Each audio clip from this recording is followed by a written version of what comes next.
Hello everybody, and welcome back to a new episode. I can't believe we're on season 3. That's crazy. Looking back, I can't believe that we've come this far. I always remember the first time I recorded the first episode, season 1, episode 1, when I was actually very lost on how to do this whole thing. It was hard to record, it was hard to edit. I didn't know how I was going to handle the whole situation and how I was going to make it happen.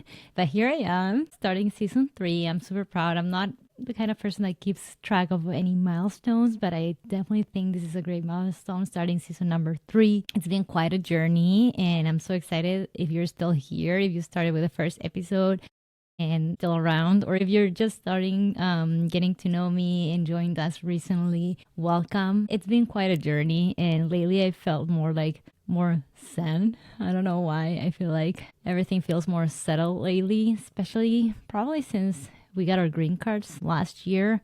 It's been crazy. It's been a journey, and I'm just happy that I get to share this journey with you all. So before we dive into this episode, I wanted to catch up with you guys about everything that has been going on. Hopefully I'm going to be able to share some good news soon. I'll keep you posted. Make sure you tune in, because I know that, I've been waiting for this for so long, and there's just new things that looks like they're coming or happening eventually this year. So I'm super excited about that. And I feel like although I still put out content in different social media platforms, I keep coming back to the podcast as my favorite thing to do, my favorite thing to edit, the place I have the most fun. So I'm excited that this has been going on, and it will continue to go on with my life as I continue to do this podcast. Hopefully one day I'll have another podcast too. I'm thinking about branching out a little bit. And although this started as something that was originally in Spanish with some interviews that I've done in Spanish and also in English, but it kind of ended up being in English again. I don't know why. I might keep trying to push for the Spanish episodes, depending on which guests I get, right? So stay tuned, because I'll definitely get some more episodes in Spanish. And as I decide on branching out or not to a different style of podcast, kind of continuing this one as well, so I can run both at the same time. It sounds like a lot of work, but I might be able to do that as well in the future. We'll see what happens. But this whole journey has been nothing but amazing, and I've learned so many things out of this podcasting journey. And as we're starting a new year, I know that lots of us have New Year resolutions. Some of them might be, more attainable goals than others, but I'm not quite a person that makes New Year resolutions. I'm more of a believer in that you can make changes anytime as long as you're willing to put in the work. So if you're planning on having new resolutions, applying to a program, getting back to school, or applying to an advanced study program, I think you can put in the work any time of the year. It doesn't have to be the new year. But as you know, the cycle will be opening again this year in late February and March for the advanced standing programs, and then May for residency programs. So if you're looking into applying, it's never too early to start preparing, especially when it comes to prepping your CV, personal statements, getting those letter of recommendations, those connections established, so that the people who are recommending you for the programs are ready to go in February or May. Today specifically, I'm going to be doing the third part of the INBDE series. So in this series, we reviewed a couple of things for the previous episodes. We did an overview of the INBDE, and I also did another episode on how to sign up for the test. I know these episodes can be very useful, especially if you're planning on taking your board exam soon, because it can be extremely overwhelming to start prepping for this. Today, though, we're going to explore some other subjects under the same umbrella of the INBDE. Now that you know what the exam is about, how it divides into days and all that,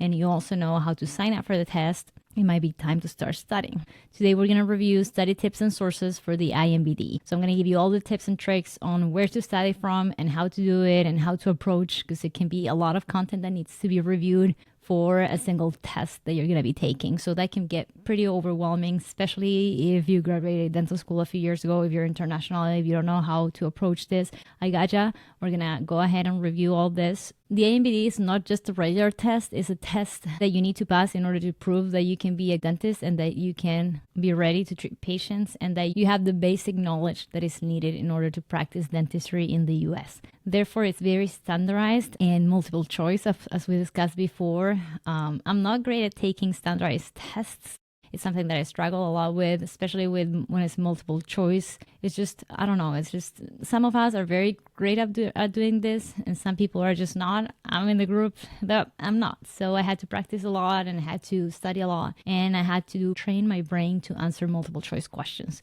So this is a trick that you also need to learn. So today we're going to break things down for you in a practical way so it can be easier for you to approach the study sources. So whether you are a reapplicant, an international dentist, or somebody that's taking the test for the first time, my goal is here to make it easier for you so that you can start smarter but not harder. I also want to remind you that this is a process that you can handle as long as you have the right sources. If you're not here, welcome. I'm Dr. B, dentist, and I'm here creating resources that I wish I had when it was time for me to go through these journeys, including taking the INBDE, prepping for interviews, and everything that relates to being a dentist here in the US. If you think this video is helpful, make sure you share it with your friends. All right, let's get started. So we reviewed this a little bit in the previous videos, but in order to prep properly for this exam, you need to understand what is it that's going to be tested, right? So there's two main things that are going to be tested in this exam. The INBDE is designed to assess the dental candidate's cognitive skills by integrating biomedical, clinical, and behavioral sciences. The goal is to evaluate the candidate's readiness for independent general dentistry practice. The exam content is based on the domain of dentistry, which is the foundation of the test.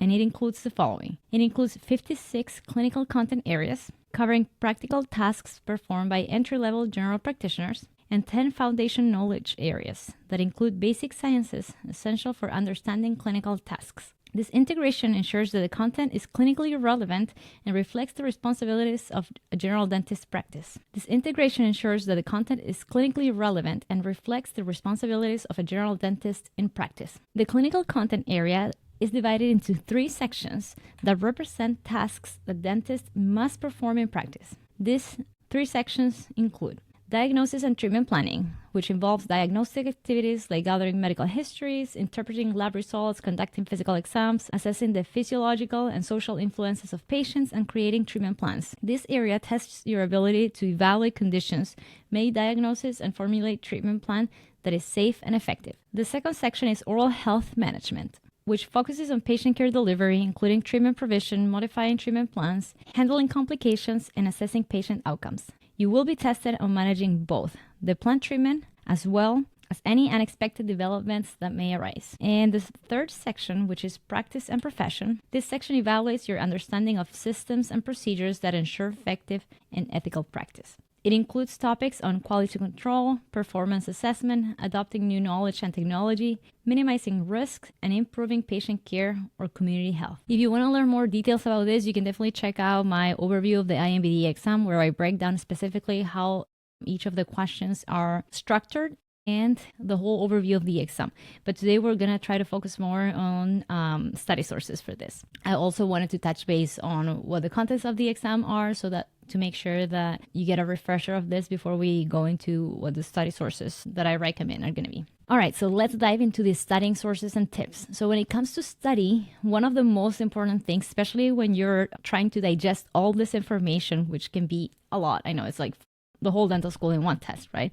So when it comes to studying all this, time management is extremely important. You want to make sure that you have a calendar, that you have a schedule, and that you're following that schedule in order to be able to cover all the subjects that you need to study before the day of the exam. So I'm going to give you some tips on how to manage your time when it comes to studying. So first thing is creating a calendar, as I mentioned. So you want to make sure you have a calendar which can be divided in subjects, and that you have goals for each week. Depending on how you divide it, you can divide it in months, in weeks, in days, but that you have goals for each time frame so that you can follow a calendar that is very structured for you to keep up with your study goals. The calendar should include all the topics that you want to cover, and you want to break it down, as I said, by weeks, by days, by months. And you want to allocate a time frame for each topic depending on the importance of the topic and your current knowledge on that topic. So it might be that it's a topic, for example, pathology, that it's more challenging for you, so you may want to allocate more hours to that topic. And then on the other hand, if you're very good with anatomy, you might want to allocate less hours for anatomy. Make sure you're tracking your hours and that you're staying consistent. It is important that you're sticking to your goals, but you also want to adjust accordingly. So if you're slower in what subject, you might need to adjust your calendar depending on how you're doing with each of the topics topics that you're studying. You also want to start with motivation, because I know it can get extremely tedious, and it can be, as I said, overwhelming and just challenging, and you feel like you want to procrastinate. So staying motivated is extremely important. So there's different things that can keep you motivated, whether it's making sure you remind yourself, like you have the positive quotes around the area that you're studying, whether it's like, you've got this, or you're going to pass. And then making sure that your support system is also aware that you're studying, so that they can keep you motivated. Sometimes before studying, you can stretch or just go for a walk. For example, in my case with my dogs, if I go for a walk, I feel like refreshed when I come back home. So if I know that I need to study, I'm like, okay, I'm going to start at this time of the day. I want to make sure that before that I go for a walk with the dogs, for example. Or sometimes feel like some people do yoga, and stretching is a good option before starting their study hour or day. So make sure you keep in mind what is it that keeps you motivated and that keeps you going throughout the day, so that you can keep up with that motivation when it comes to studying. You can also allocate the subjects and the topics that you're studying in a way that you start with the ones that motivate you the most. As I mentioned earlier, for example, if you really like dental anatomy and you think that that one is something you're gonna wake up and be like, okay, yes, I'm feeling like studying dental anatomy, which might not happen at all. But if it does happen to you, maybe you want to start with that subject. Or if you know that there's a subject that is going to be more tedious and longer for you, and you're going to be slower with, like I mentioned earlier, for me, it's pathology. You may want to start with that one so that you tackle that one first. And you can also set like small rewards for yourself when you meet each of the goals that you have, whether it's on a weekly or monthly basis. For example, you're going to do something when you finish studying dental anatomy. That way you reward yourself, and that keeps you also going and motivated. You're also going to have to train your brain, because if you have a study plan for 8 weeks and the first week you're tackling pathology, maybe by week 8 you're not going to remember any of that. So you want to make sure that you review the topics as you're going. So you finish with one subject, but then the next week you can allocate a few minutes or a few hours to review that subject from the previous week and the most important things about that subject, so that you're refreshing your memory and making sure you're not forgetting everything. And as far as training your brain, remember that you're training your brain to sit down for an 8-hour exam. So you want to make sure that you can sit down for 8 hours. Although studying for 8 full hours like in a row, it might sound like a lot. You want to make sure you're training your brain to do so on the day of the exam. If you're only studying every day for 30 minutes, you can expect your brain to sit down and be focused for full 8 hours on the day of the exam, and especially if it's because it's 2 days in a row. So this is like prepping for a marathon. You're not going to go and do the 8 hours out of the blue. You have to stay consistent and keep your schedule so that you're training your brain to do so. Make sure you're tracking your progress, and there's different tools to do this. So you can do practice questions and make sure that you time yourself, and that you are getting like a breakdown on how you did in certain topics with apps that are available online. And that way you can make sure you know which areas are more weak, so you can kind of like refresh that part, or go ahead and study that part or review that part again, and which areas you're stronger in, so those areas may need a little bit less attention. And when it comes to training your brain, you also want to make sure you are aware that the exam, once you sit down and start taking it, there's an amount of seconds that you have per question. So it's important that you are trained to read the question quick and fully understand it, but also have enough time to read all the answers or all the options and see which one is the correct answer. So that also is something that you can train your brain for when it comes to answering multiple choice questions. So let's review study sources and tools that are out there that you can use to study prep for your boards. So we're going to start with my favorite, and this one is Mental Dental on YouTube. This is one of the resources that is available mostly for free and that you can access just by watching a video. If you're not familiar with them, Dr. Raya from Mental Dental does different YouTube videos that cover different subjects, each topic of the INBDE. These topics are divided in a great way, because I remember when I first started studying, it was so much material that I didn't know how to divide it, like how to section this material so I could digest each of the topics in a good and productive way. It felt overwhelming, and I know it can be extremely overwhelming. So Mental Dental has their own way of sectioning the material and dividing it in a way that it's more approachable, and you can tackle it by topic or by unit, and then this way you can review it while you're doing anything else. And this is something that I would do a lot. Like I would study like regular studying and reading and memorizing, but also like whenever I was like having breakfast or like on my way to work during dinner, I will watch Mental Dental on YouTube the whole time. So I will review subjects and just repeat it and repeat it and repeat it. And it was a great way of reviewing subjects quickly. Normally I watch my YouTube videos on 1.5. I never watch it at normal speed. So I would like quickly review everything that I needed to review while I was doing something else, like eating, or like if you're in the gym, you can be watching it. It's a great tool that you can use, and it's available for everybody and it's free. So make sure you take advantage of it because it's great content that it's out there. All right, another great resource is Dental Mastery app. This is an app that you can use on your phone, which is a great thing. But at the same time, whenever I grab my phone when I'm studying, I normally get distracted. So I'm not a big fan of any apps that go on my phone. Normally I study on my computer. So I'm out of social media and make sure that I'm actually focused. I know that some people go ahead and delete some apps from their phones while they're studying. Like they'll delete like Instagram or TikTok or whatever distracts them, because your brain will naturally push you to like doom scroll. You don't want to be getting distracted like that while you're trying to study. But these apps can be very useful for tracking your progress. Some of them are paid. You can kind of like use it for free to a certain extent, but if you want to fully use the app and get everything out of it, you have to pay a membership, and you get practice questions, which is great because it trains your brain on answering multiple choice questions. As I mentioned earlier, you're going to have a certain amount of time per question when you're taking your test. So you want to make sure you are quick with your answers. So the app is going to be great for training your brain for answering quickly. Ideally, you want to kind of like, some of the questions are question, answer, question, answer, question, answer. So you want to go through those fast, because you need time to do the cases, the clinical cases, and we'll go into that soon. So that's one of the apps. There's multiple apps that you can use. You can decide whether you want to pay for them. You can do like a trial and see whether you like them or not, but they'll track your progress and they can give you a breakdown and insights on how you're doing and which subjects you should study more.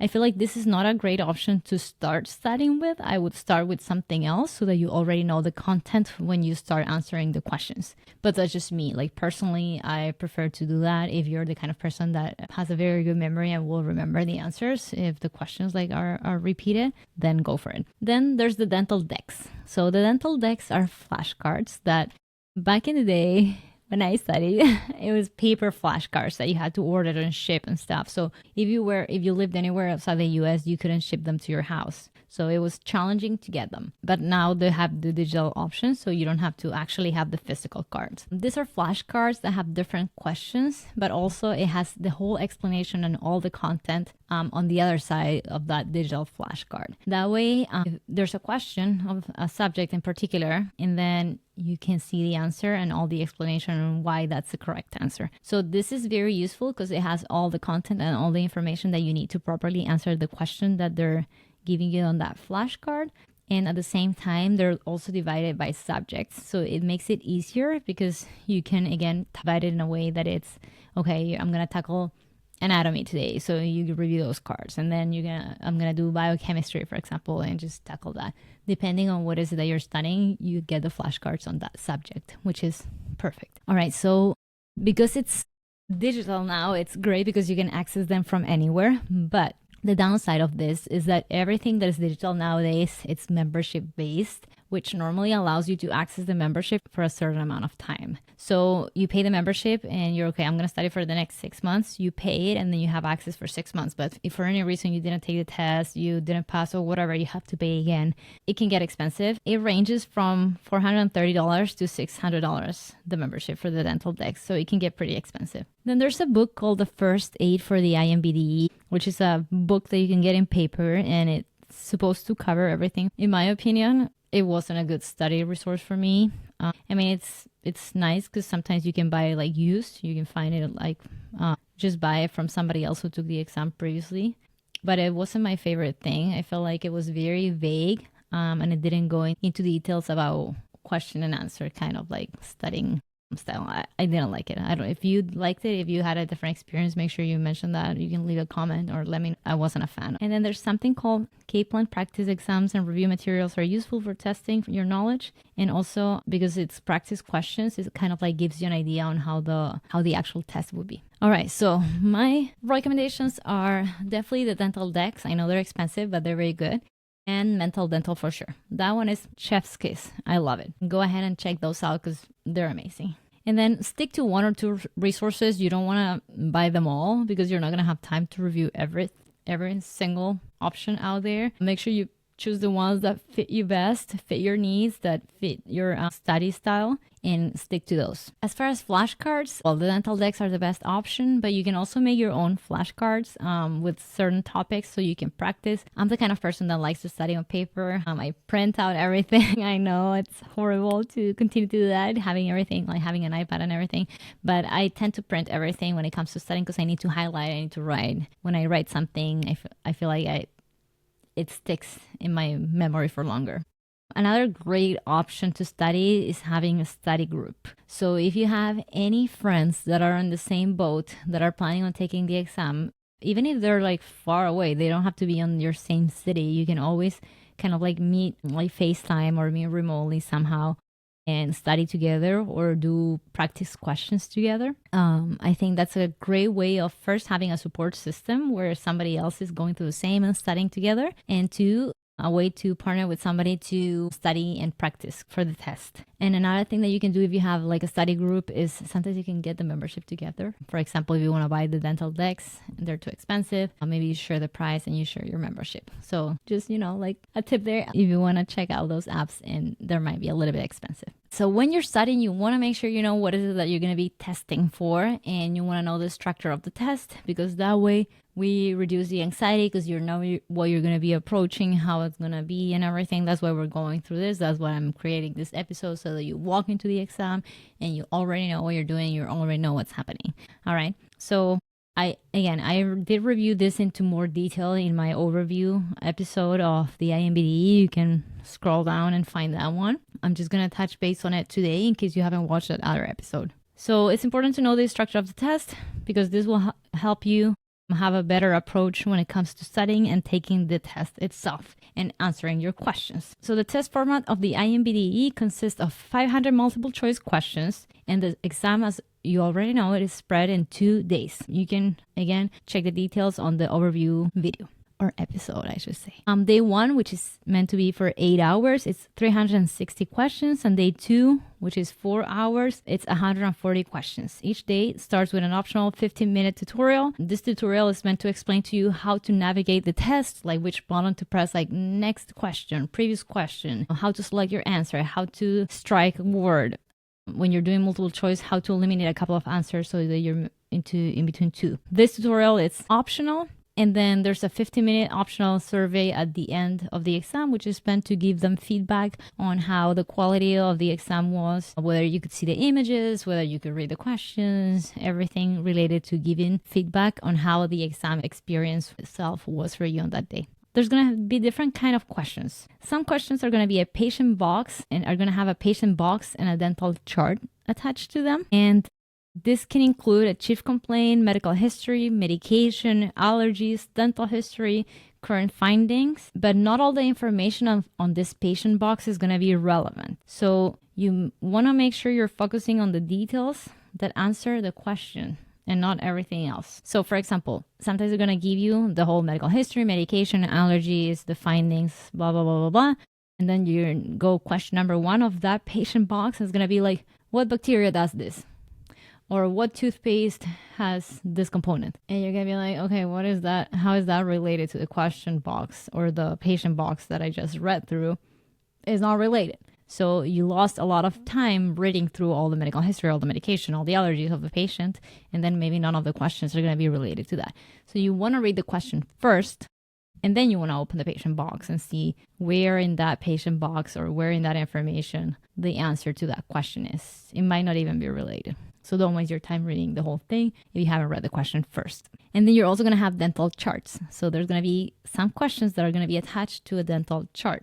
And that dental chart may have radiographs, it may have periodontal charts, it may have odontograms, clinical photographs may also be included. And some questions may require to interpret this chart and some may not. So again, read the question first to see if that's something that you need to review the periodontal chart for or the x-ray for. And some questions are going to be not even related to that, not necessarily. So don't waste your time reading the whole thing or evaluating the whole thing and taking notes of what you're reading, if then the question might not include any of that information or might not need any of that information. And then the questions are, again, standalone questions versus a case set question.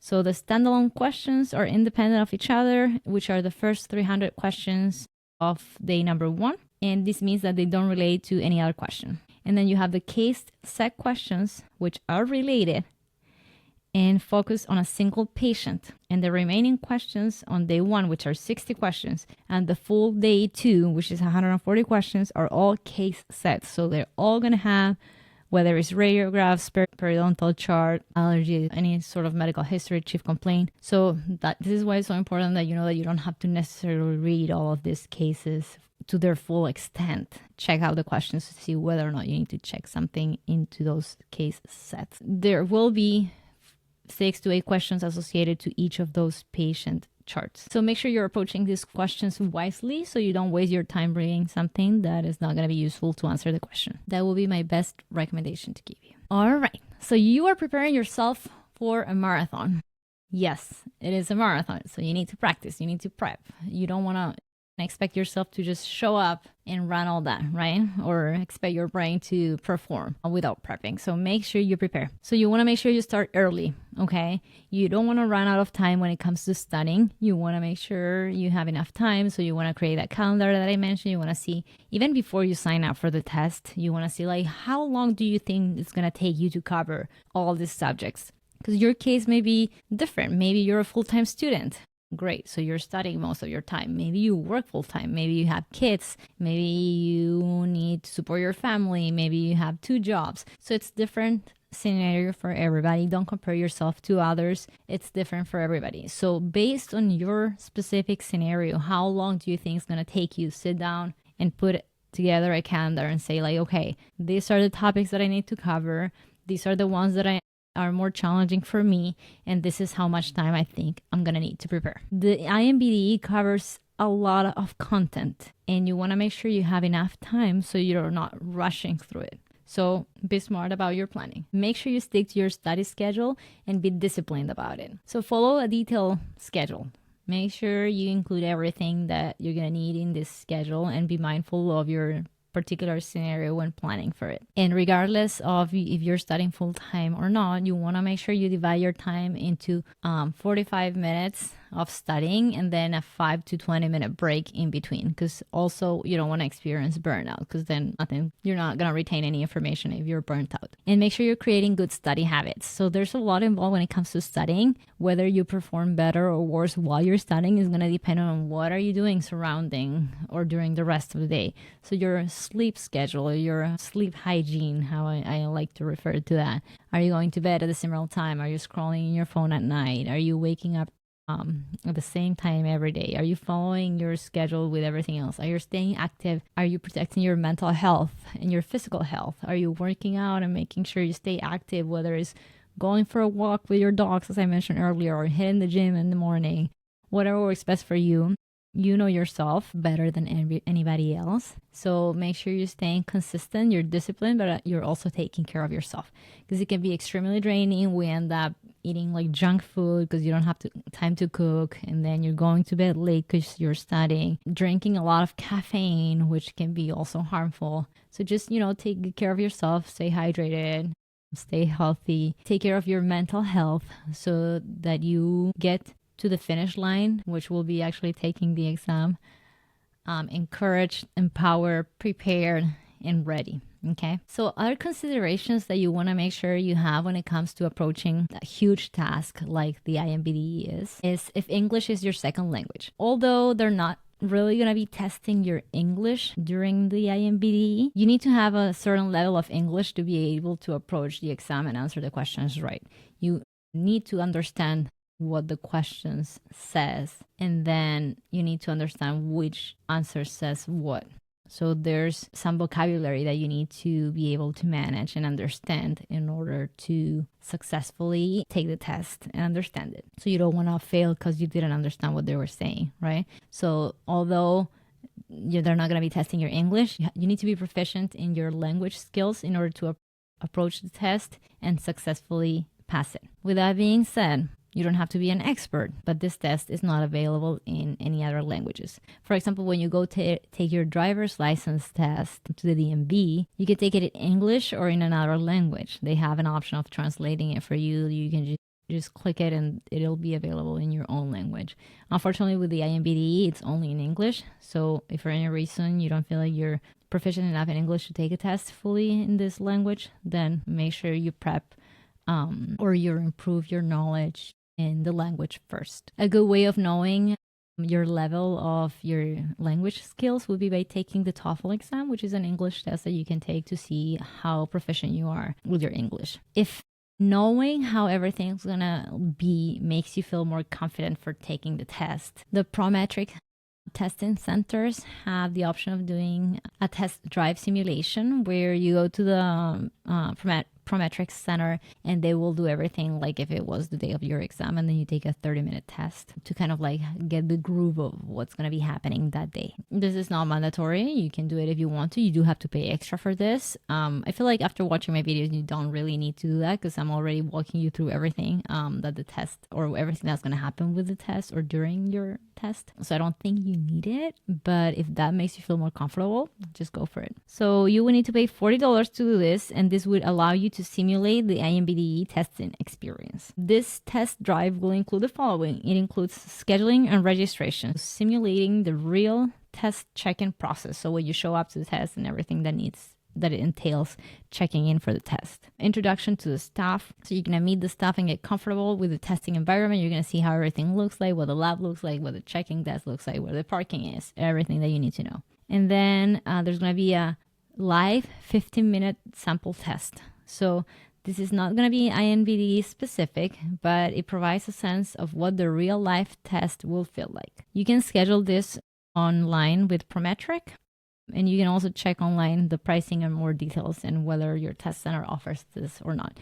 But this could be a great option if you wanted to actually get the feel and the sense of how it's going to be to go into this test center. So we reviewed everything regarding the study tips and sources for the INBDE. I know this test can be extremely challenging and overwhelming, but I want to encourage you to be disciplined, to be proactive, to, of course, avoid procrastinating when it comes to studying, to make sure that you get a good result. Remember, like I said, like running a marathon, this is about staying consistent with your study schedule. You will feel tired, you will feel bored, you will feel discouraged, you will feel like you want to hit your head against the wall and be like, why am I doing this? But I promise you, there's a light at the end of the tunnel. You're never going to really feel ready to take the exam. I don't think there's such thing because there's always more that you can study, but you will get to the point that you feel more confident on your training, on your discipline, and then consistency and discipline pays off. So you'll see results out of that. There's going to be days that are going to be extremely productive where you're going to feel like you tackle a lot of subjects and topics and everything went well, and then